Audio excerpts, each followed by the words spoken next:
নিপায় আক্রান্ত সন্দেহে আরও একজন হাসপাতালে। মঙ্গলবার এবং বুধবার মিলিয়ে বেলেঘাটা আইটিতে ভর্তি 3।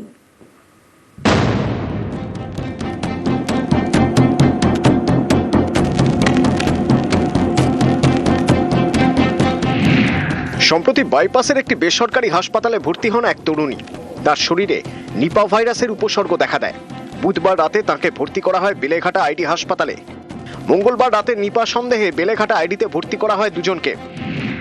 একজন দক্ষিণ 24 পরগনার বাসিন্দা, বর্ধমান মেডিকেলের জুনিয়র ডাক্তার, আর একজন ওই হাসপাতালেরই নার্স। এর আগে নিপায় আক্রান্ত হন 2 নার্স। তাদের মধ্যে একজন পুরুষ, পূর্ব মেদিনীপুরের ময়নার বাসিন্দা, আর একজন তরুণী পূর্ব বর্ধমানের। দুজনেই বারাসাতের বেসরকারি হাসপাতালের নার্স, সেখানেই ভর্তি রয়েছেন। জানা গিয়েছে 19শে ডিসেম্বর বারাসাতের বেসরকারি হাসপাতালে জ্বর নিয়ে ভর্তি হন এক মহিলা। সেদিনই তিনি মারা যান। ওই মহিলার সংস্পর্শে আসেন 2 নার্স। সেখান থেকেই নিপার সংক্রমণ হতে পারে বলে আশঙ্কা।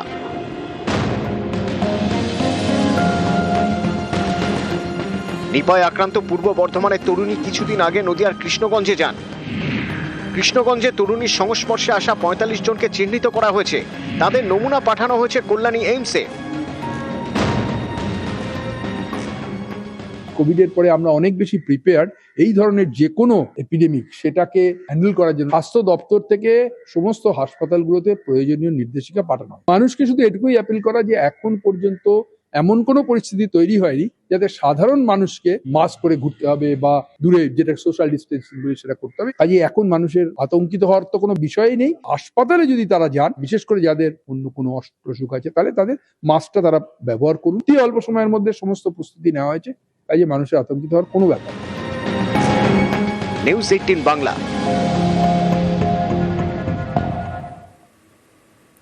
আইপ্যাকে ইডির হানা, আর এই নিয়ে রাজ্য ইডি সংঘাত চরমে। সুপ্রিম কোর্টে মামলা অমীমাংসিত। পরবর্তী শুনানি 23 ফেব্রুয়ারি। 8ই জানুয়ারি আইপ্যাকের অফিস এবং সংস্থার কর্ণধারের বাড়িতে হানা দেয় ইডি। এ নিয়ে রাজ্য ইডি সংঘাত তুঙ্গে। জল গড়িয়েছে সুপ্রিম কোর্টে। 2টি মামলা করে কেন্দ্রীয় এজেন্সি। বৃহস্পতিবার বিচারপতি প্রশান্ত কুমার মিশ্রা এবং বিচারপতি বিপুল পাঞ্চলির বেঞ্চে হয় শুনানি। মামলা আপাতত অমীমাংসিত। সুপ্রিম কোর্টের নির্দেশ, 8ই জানুয়ারি ইডি অভিযানের সিসি ক্যামেরার ফুটেজ সংরক্ষণ করতে হবে। এলাকার সিসি ক্যামেরার ফুটেজও সংরক্ষণ করতে হবে। ইডি অফিসারদের বিরুদ্ধে করা শেক্সপিয়ার সরণি থানায় 2টি এবং ইলেকট্রনিক কমপ্লেক্স থানায় 2টি এফআইআর পরবর্তী শুনানি পর্যন্ত স্থগিত থাকবে। 2 সপ্তাহের মধ্যে সব পক্ষকে জবাব দিতে হবে। এদিন শুনানি পর্বে বিচারপতি প্রশান্ত কুমার মিশ্রা প্রশ্ন করেন, ইডি কেন রেড করেছিল? ইডির আইনজীবী সলিসিটর জেনারেল বলেন, কয়লা মামলা তদন্তে গিয়েছিলেন অফিসাররা। হাওয়ালার মাধ্যমে গোয়ার নির্বাচনে টাকা গিয়েছিল। এর তদন্তেই আইপ্যাকের অফিসে অভিযান। 8ই জানুয়ারি একাধিক রাজ্যের 10 জায়গায় অভিযান চালানো হয়। বিচারপতি মিশ্র তখন জানতে চান, এটা কি সেই আইপ্যাক যেখানে আগে প্রশান্ত কিশোর যুক্ত ছিলেন? ইডির আইনজীবী বলেন, হ্যাঁ। এরপর বিচারপতি প্রশান্ত কুমার মিশ্রা প্রশ্ন করেন, যারা তদন্তের জন্য গিয়েছিলেন তাদের কাছে কি অথরাইজেশন লেটার ছিল? ইডির আইনজীবী বলেন, থানাকে জানানো হয়েছিল। বিল্ডিংয়ে ঢোকার সময় তা দেখানোও হয়। এই অভিযানের পিছনে কোনো রাজনৈতিক উদ্দেশ্য ছিল না। এদিন শুনানিতে আইনজীবী কপিল সিব্বল বলেন, ইডি 6টায় রেড করে বেলা 12টায় মমতা বন্দ্যোপাধ্যায় গিয়েছিলেন। দলের নথি রক্ষা করতে চেয়ারম্যান হিসেবে তার যাওয়ার অধিকার আছে। 2 বছর অপেক্ষা করে ইডি কেন এমন একটা জায়গায় যাবে যেখানে নির্বাচন সংক্রান্ত দলীয় নথি রয়েছে? এই মামলা হাইকোর্টে শোনা হোক। শুনানি পর্বে এদিন পশ্চিমবঙ্গের ভারপ্রাপ্ত ডিজিপি সাসপেনশনের পক্ষে সওয়াল করেন ইডির আইনজীবী। সওয়াল জবাব শেষে সুপ্রিম কোর্টের পর্যবেক্ষণ, মামলায় গুরুতর অভিযোগ সামনে আনা হয়েছে। দেশের প্রতিটি আইন স্বীকৃত সংস্থাকে স্বাধীনভাবে কাজের জন্য অনুমতি দেওয়া প্রয়োজন। তাই মামলায় উঠে আসা অভিযোগ খতিয়ে দেখার প্রয়োজনীয়তা রয়েছে। এভাবেই অমীমাংসিতভাবে শেষ হয় এদিনের শুনানি। পরবর্তী শুনানি 3রা ফেব্রুয়ারি। নিউজ 18 বাংলা।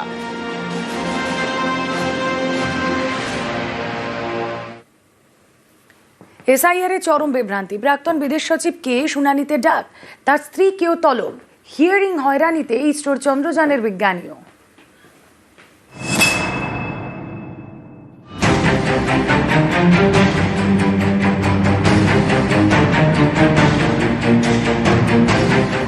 কৃষ্ণন শ্রীনিবাসন, প্রাক্তন বিদেশ সচিব, দক্ষিণ কলকাতার বাসিন্দা। তাঁকেও এসআইআর শুনানিতে তলব। 19শে জানুয়ারি তলব করা হয়েছে প্রাক্তন বিদেশ সচিবকে। এসআইআর শুনানিতে তলব করা হয়েছে প্রাক্তন বিদেশ সচিবের স্ত্রীকেও।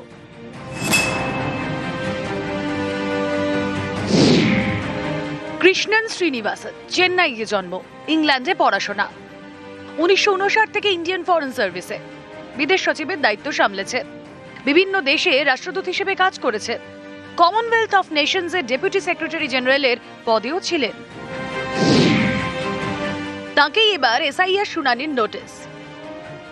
একেবারে অন্যায্যভাবে পরিকল্পিতভাবে এই এসআইআর এর হিয়ারিং এ ডেকে হয়রান করা হচ্ছে, যাতে মানুষ তিতিবিরক্ত হয়ে কোনোদিন না যান এবং সেই দিনই সঙ্গে সঙ্গে তাকে ওই ছুতোয় বাদ দিয়ে দেওয়া হবে। বিজেপির নির্দেশে জাতীয় নির্বাচন কমিশন ভোটার লিস্টে গণহত্যার খেলা খেলছে। কেন্দ্রীয় নির্বাচন কমিশন বা রাজ্যের নির্বাচন কমিশন যে কোনো সময় যে কাউকে যে কোনো হিয়ারিং এ ডাকতে পারেন, এটাই সাংবিধানিক ক্ষমতা নির্বাচন কমিশনের। এখানে কোনো সংবিধানের সঙ্গে সংঘাতের কোনো প্রশ্ন নেই বা কোনো সেরাম কিছু হচ্ছে না। কি হলো, প্রাক্তন বিদেশ সচিব কেন? অনেককেই ডেকেছেন, আমি নিজে গিয়েছি, আমাদের প্রচুর কর্মী প্রচুর নেতাকে যেতে হয়েছে, তাতে কি হলো গেল?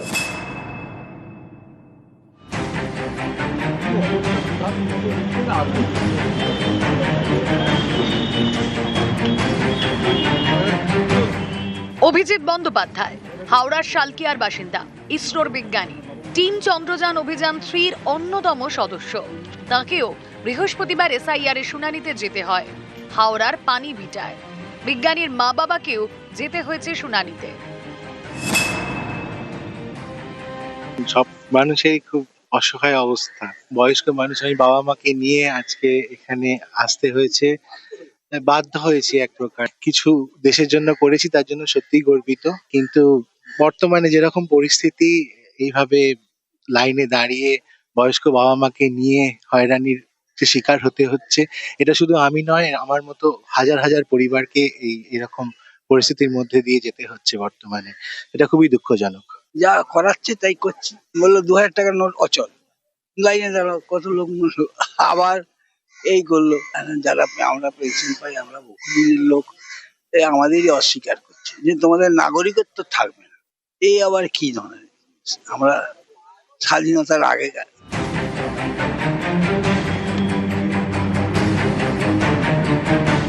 নিউজ 18 বাংলা।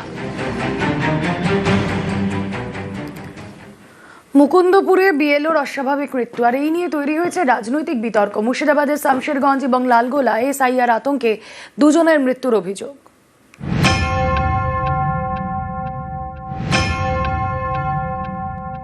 প্রেশারও নিতে পারিনি আমি, ওদের কি জানে এসডিও নেই, আরো সবাইকে বলেছি।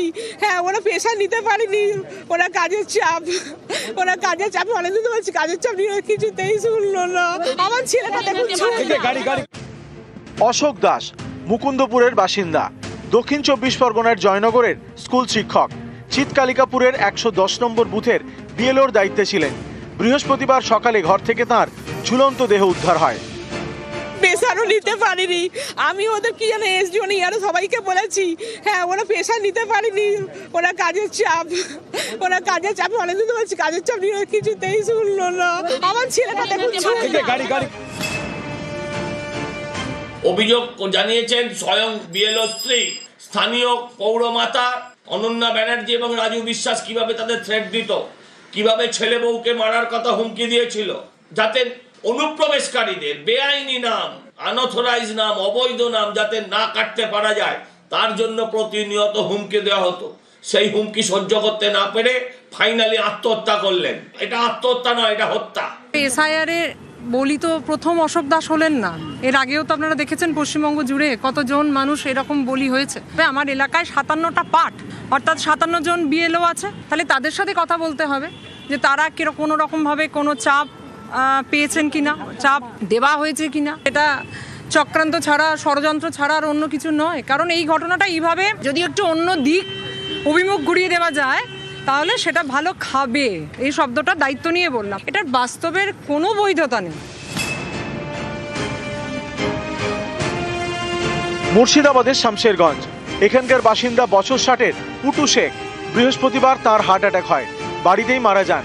পরিবারের দাবি, বুধবার তিনি এসআইআর শুনানিতে যান, তারপর থেকে চিন্তায় ছিলেন, তার জেরেই মৃত্যু। শেষে তারা চাপে মারা গেল বলে আমরা জমা দিতেছিলাম হিয়ারিং করতেছিলেন, শুনলাম যে শেষে মারা গেছে। টেনশনে ছিল? হ্যাঁ, স্যারের চাপে। মুর্শিদাবাদেরই লালগোলা। এখানে বুধবার রাতে মৃত্যু হয় বছর 40-এর সাবেরা বিবির। পরিবারের দাবি, শুনানি থেকে ফেরার পরই বুকের ব্যথা শুরু হয়, তারপর রাতে মৃত্যু। কে গেছিল বিডিও অফিস, এ কি হবে আমার, এরকম একটা আতঙ্ক ছিল, ভয় ছিল। নিউজ 18 বাংলা। এসআইআর শুনানিতে হয়রানির অভিযোগে বিক্ষোভ। উত্তর দিনাজপুরের চাকুলিয়ায় ধুন্ধুমার। বিডিও অফিসে আগুন ভাঙচুর আর এই ঘটনায় গ্রেফতার 10।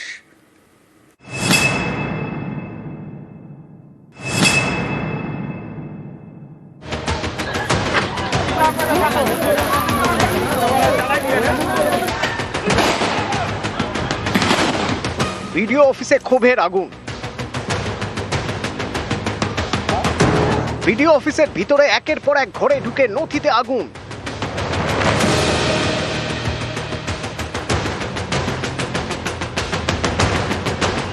লন্ডভন্ড চেয়ার, টেবিল, তছনছ গোটা বিডিও অফিস।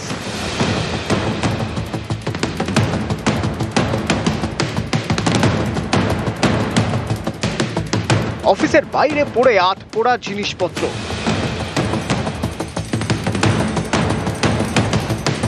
এই তাণ্ডব উত্তর দিনাজপুরের গোয়ালপুকুর 2 নম্বর ব্লকে চাকুলিয়ায় বিডিও অফিসে।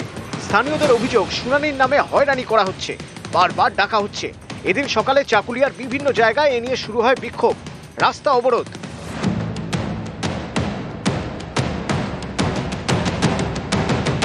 আমরাকে বললো যে এটা কাগজ জমা করতে 2002 এর কাগজ জমা করতে হবে, এফআইআর নিয়ে আমরা 2002 এর কাগজ জমা করলাম। এখন বলতেছে কি যে আমাদের আরো অন্য অন্য কাগজ নিয়ে আমাদেরকে হয়রান করতে বলে, হ্যারেন করতে হবে। কিসের হ্যারেনটা কিসের? এই ক্ষোভ পৌঁছয় বিডিও অফিসে, সেখানে আগুন ধরিয়ে দেওয়া হয়। বিডিও অফিসে কিন্তু যেখানে ভাঙচুর করা হচ্ছে, ভাঙচুরে যা জিনিসপত্র রয়েছে ভিতরে সমস্ত কিছু কিন্তু এখানে এনে উত্তেজিত জনতা সেটাকে আগুন ধরিয়ে দিয়েছে, এবং আগুন ধরিয়ে দেওয়ার পরে কিন্তু এই এলাকায় ব্যাপক উত্তেজনা ছড়িয়ে পড়ে। চাকুলিয়ায় বিডিও অফিসের ভিতরে সব লন্ডভন্ড।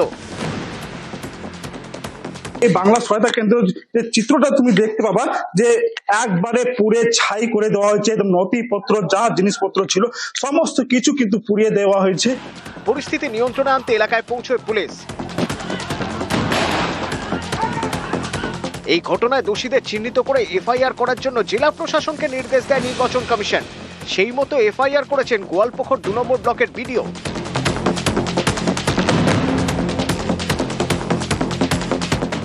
হয়েছে 10 জন অ্যারেস্ট হয়েছে, অ্যাকশন নিচ্ছে পুলিশ। ফার্দার যাতে এই ধরনের ঘটনা ঘটে, মাইক্রো অবজারভাররা 10 জন উইথড্র করে নিয়েছে। উইথড্র করেন নি, চিঠি দিয়েছেন। উইথড্র কি আছে এটা? এখানে উইথড্রল স্কোপ কোথায় আছে? তারা বলছে যথেষ্ট সেফটি সিকিউরিটি পাচ্ছেন না। একজন ভাই ওরা অন ডেপুটেশন আছে, উইথড্র করতে পারবে না। সিএস এর কথা হয়েছে, ডিজিপি এর কথা হয়েছে, সিকিউরিটি অ্যারেঞ্জমেন্ট করছেন। এটা টুকটাক এক জায়গায় অ্যারেঞ্জমেন্ট 5000 ক্যাম্প চলছে।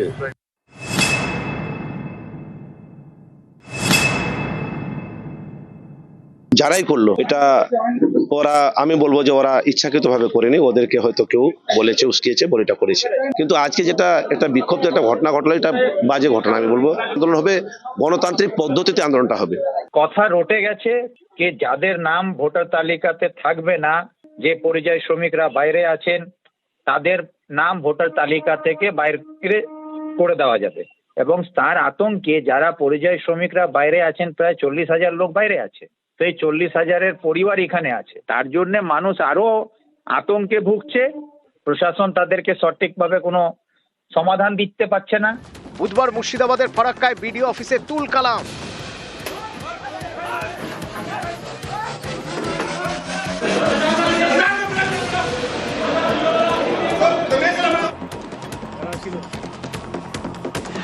এবার চাকুলিয়ায় বিডিও অফিসে তাণ্ডব।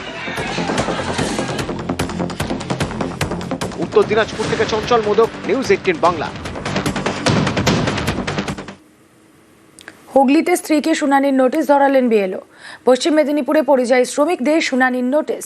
হয়রানির অভিযোগে সরব পরিবার। বসিরহাটের 2 জায়গায় শুনানিতে হয়রানির অভিযোগ তুলে ব্যাপক বিক্ষোভ।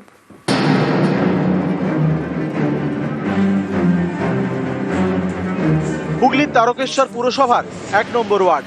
এখানকার বিএলও শেখর মজুমদার, তার স্ত্রী সুস্মিতা মজুমদার এদিন স্ত্রীকে এসআইয়ের শুনানির নোটিশ ধরান বিএলও। আমি আমার স্ত্রীকে দিলাম নোটিশটা। আমি যখন এন্ট্রি করেছিলাম তখন কোনো সমস্যা আমি পাইনি, কিন্তু হঠাৎ করে নোটিশটা দেখে আমি তো নিজেই চমকে গেছি। নোটিশটাতে লেখা আছে যে দাদুর বয়সের সঙ্গে ওর বয়সের ডিফারেন্স 40 বছরের কম। না ডকুমেন্ট তো ঠিকই আছে। আমার 8 দিন হয়নি, 3000 টাকা দিয়ে টিকিট কেটে গেছে। কোথায় থাকে ছেলে? বোম্বাইয়ে। সমস্যাই তো হবে, টাকা পয়সার তো প্রবলেম না। পশ্চিম মেদিনীপুরের ডেবরা। স্থানীয়দের দাবি, এখানকার সত্যপুর পঞ্চায়েত এলাকার 47 নম্বর বুথে শুনানির নোটিশ পেয়েছেন 170 জন। তাদের মধ্যে 45 জন পরিযায়ী শ্রমিক। কার নামে নোটিশ এসেছে? ওই আমার দুটো ছেলের নামে, একজন থাকে বোম্বাইতে আর একজন থাকে গুজরাটে। এই 8 দিন আগানো গেছে। হ্যাঁ, ছেলে বলছে আমি যখন যেতে পারবো না, তাহলে আমি এখন করবো ওটাই। আপনাদের গোটা পাড়াটাকে ডেকেছে? কোন পাড়া আপনাদের? এই রবীন্দ্রপুর। রবীন্দ্রপুর? হ্যাঁ, রবীন্দ্রপুরে কাকরখাত। কাকরখাত। সামনে 2002 এখন এইগুলো সমস্যাগুলো একটু করবো, সমাধান করবো তার জন্য।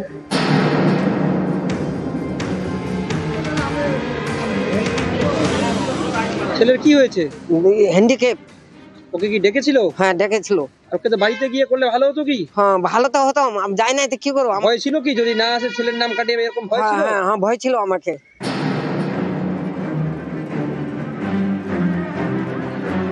উত্তর 24 পরগনার বসিরহাট। এখানকার বিবিপুরে এদিন বিক্ষোভ দেখান স্থানীয়রা। তাদের দাবি, 785 জন ভোটারের মধ্যে 325 জনকে শুনানির নোটিশ দেওয়া হয়েছে। এই নিয়ে হয়রানির অভিযোগে সরব তারা। বসিরহাট থেকে বারাসাত যাওয়ার টাকি রোডে বিক্ষোভ দেখান। এসআইয়ের শুনানিতে হয়রানির অভিযোগে বিক্ষোভ চলে বসিরহাটের বিষ্ণুপুরেও। আমরা নথি আপলোড করার পরেও আমাদের সেই নথি ব্যাক এসছে এবং আমাদেরকে বলা হচ্ছে আমরা নাকি রোহিঙ্গা বা বাংলাদেশি, আমাদেরকে চিঠি ধরানো হচ্ছে আবার হিয়ারিং এসে। তো আমরা বারে বারে এই নির্বাচন কমিশনের যে হয়রানি, আমরা এই ঘৃণ্য চক্রান্তের বিরুদ্ধে প্রতিবাদ জানাতে আমরা আজকে রাস্তার উপরে এসেছি। নিউজ 18 বাংলা। নদিয়ার কুপুরস ক্যাম্প এলাকায় কোনো স্বাস্থ্যকেন্দ্র ছিল না। সম্প্রতি তৈরি করা হয় 2টি স্বাস্থ্যকেন্দ্র। এতে উপকৃত কয়েকশো বাসিন্দা। সুন্দরবন লাগোয়া গ্রামে তৈরি হবে পথশ্রীর রাস্তা। কোচবিহারের 2টি ব্লকেও তৈরি হবে একাধিক পাকা রাস্তা।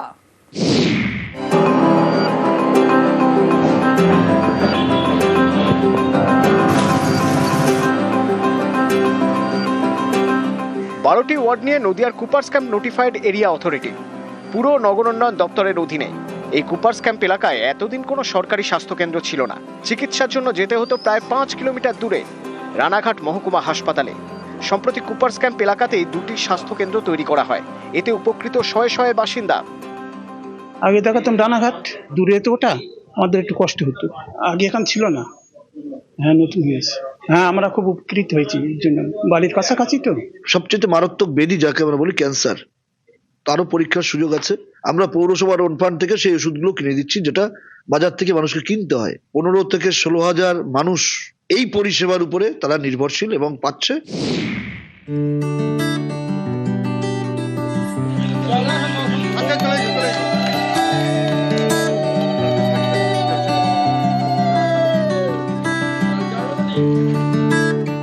সুন্দরবন লাগোয়া হিঙ্গলগঞ্জ, এখানকার আম্বেরিয়া থেকে স্থানীয় ফেরিঘাট পর্যন্ত প্রায় 2.5 কিলোমিটার রাস্তা। এই মাটির রাস্তায় এবার পিচ পড়বে। এর জন্য পথশ্রী প্রকল্পে বরাদ্দ প্রায় 1,32 লক্ষ টাকা।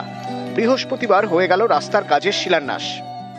রাস্তাটা শুরু হয়ে গেছে, সেজন্য আমরা খুব আনন্দিত, সবার মনে খুব খুশি আছি। রাস্তাটা খুব সুন্দর হচ্ছে, আমড়ে থেকে 3 নম্বর ফেরিঘাট পর্যন্ত।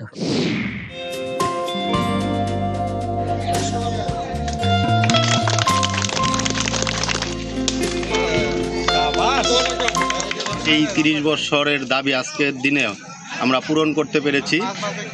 স্থানীয় নেতৃত্ব সাহায্যে আমরা আজকে উদ্বোধন হলো, ব্লক সভাপতির মারফত উদ্বোধন হলো। রাস্তাটা পেয়ে আমরা খুব খুশি।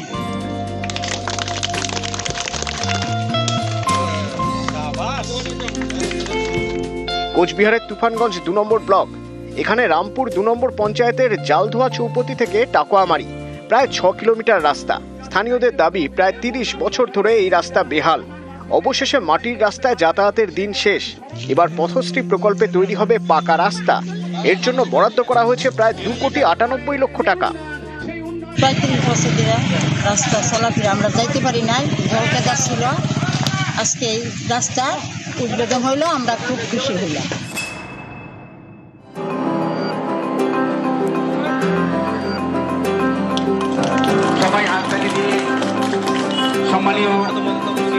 কোচবিহারের শীতলকুচি ব্লক, এখানকার গোলেনাও হাটিতে পথশ্রী প্রকল্পে তৈরি হবে 9টি রাস্তা। এর জন্য প্রায় 14 কোটি টাকা বরাদ্দ করা হয়েছে। বুধবার হয়ে গেল রাস্তার কাজের শিলান্যাস। বহুদিন থেকে বেহাল ছিল, রাস্তাঘাটে চলতে পারি না, কি অবস্থা, রাস্তা ভালো হয় না। আজকে